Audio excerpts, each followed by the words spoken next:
जय श्री राम सभी भक्तों को, जय माता की। फिर एक नई वीडियो के साथ हाजिर हो गए हैं। और आज की जो हमारी वीडियो है, किसी ने हमसे पूछा कि गुरुजी से ये वीडियो जरूर बनवाइए कि हमारे सपनों में जो है हमें ऐसा दिखता है कि हमारे शरीर पे कोई सवारी आ रही है, और जब हम पूजा करते हैं, जब हम ध्यान करते हैं, तब इस तरह के अनुभव हमें नहीं होते हैं। तो इसके पीछे का क्या कारण होता है? आज की जो वीडियो है बहुत ही इंफॉर्मेटिव होने वाली है। अगर आपके साथ भी ऐसी दिक्कतें हो रही है, इस तरह के सपने आपको भी आ रहे हैं, तो कमेंट करके जरूर बताइए।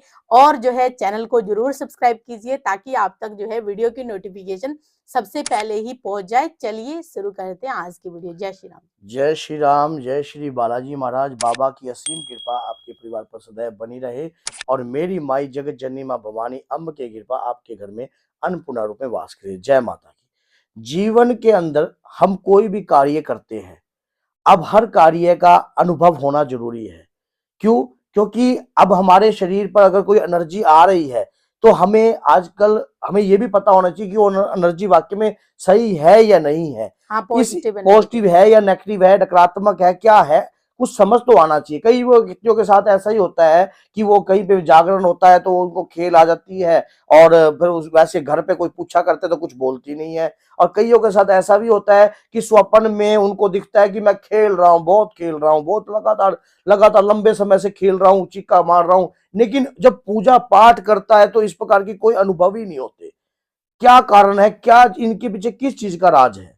देखिए, ऐसा होता है कि जब हमारे शरीर के अंदर हम जब भगवान की पूजा याचना भक्ति करते हैं, हमारे अंदर जो है भगवान के प्रति समर्पित होने की भावना तो है अंदर से, लेकिन कोई चीज ऐसी है जो आपके पितरों को बंधन में लिए बैठी है। आपके कुल के ऊपर कोई बंधन है या कोई देवी देवता की कोई वचन बंधन है। आपको स्वप्न में एहसास हो रहा है, शरीर पर ऊर्जा आने चाहती है, लेकिन क्या है कि उसके ऊपर कोई बंधन होता है। अब कहते हैं कि कुल देवी देवता कोई बंध सकते हैं? भैया बंधते नहीं है। तांत्रिक लोग क्या करते हैं, सबसे पहले इस प्रकार का कार्य करते हैं कि अगर आपके किसी के परिवार को घेरना होता है तो उस परिवार का पितृ देवता, कुल देवता देखा जाता है, क्या है, तामसिक है या किस प्रकार का है, उग्र है, कैसे है, तो उन्हें वचनों में बांधा जाता है।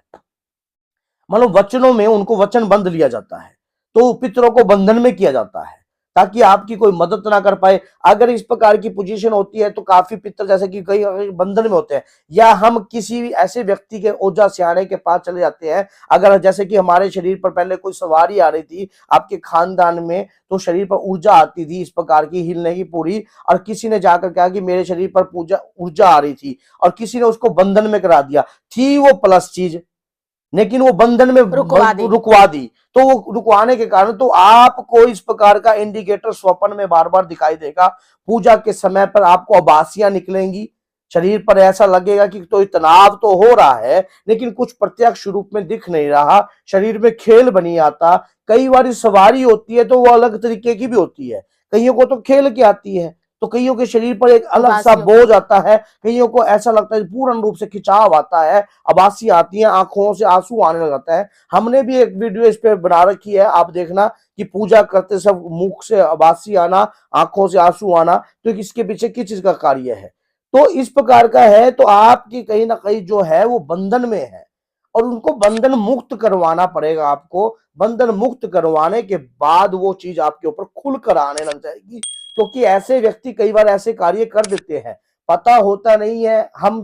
हमें ये ही नहीं पता होता कि हमारे शरीर पर जो शक्ति आ रही आ है रही है। वो पॉजिटिव है या नकारात्मक है या सकारात्मक है, हमें पता ही नहीं है। पितरों की कृपा है। कई बार ऐसा भी लगता है मानो शरीर पर खेल आ गया, असर आ गया, अब वो अपन सोचते हैं कि ये चीज ने तो हमारे शरीर को खराब कर दिया, हमारे शरीर के ऊपर तकलीफ टूट रहा है होती है, इस वजह हमारा से। शरीर टूट रहा है। आप ये देखो कि जब तक वो मलिन है, क्योंकि कई बार प्रेत योनि में रहकर भी मलिनता चढ़ती रहती है, प्रेत योनि जो चढ़ गई, अगर वो पवित्र योनि में आ गई, पितृ योनि में आ गई या देव योनि में आ गई तो वो कितना कार्य करेगी।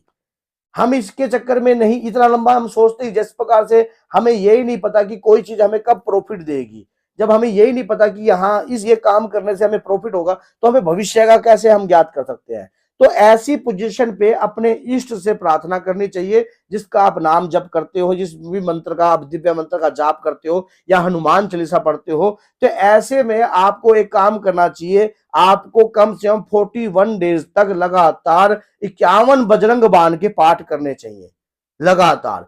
क्योंकि अगर किसी भी प्रकार का बंधन होगा तो बजरंग बाण से वो बंधन जो है तत्काल छूट हो जाएगा, खुल जाएगा। और आपके वो जो शरीर पर जो असर होगा वो खुलकर आने लग जाएगा। आपके शरीर पे एनर्जी जो है आपको महसूस भी होने लग जाएगी।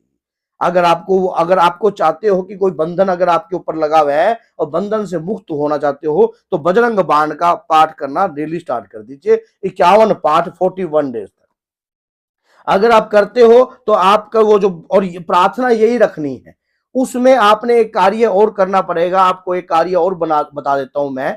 जब भी आपके इस प्रकार का कार्य होता है तो एक धागे के अंदर आपने क्या करना है, 51 गांठें मार देना, और धागा कच्चे सूत का होना चाहिए। जब आप बजरंग बाण का पाठ करो तो धागे की गांठ को खोल दे करो उस दिन, और ये प्रार्थना करो कि हमारे परिवार पे जो भी बंधन है, जो भी हमारे पितरों पे है या हमारे शरीर पे कोई देव ऊर्जा आती थी, वो बंधन मुक्त रहे। अगर कोई किसी ने वचनों में बांध रखा है तो वचन मुक्त हो जाए। तो बोलिए जय सीताराम, जय श्री बालाजी महाराज।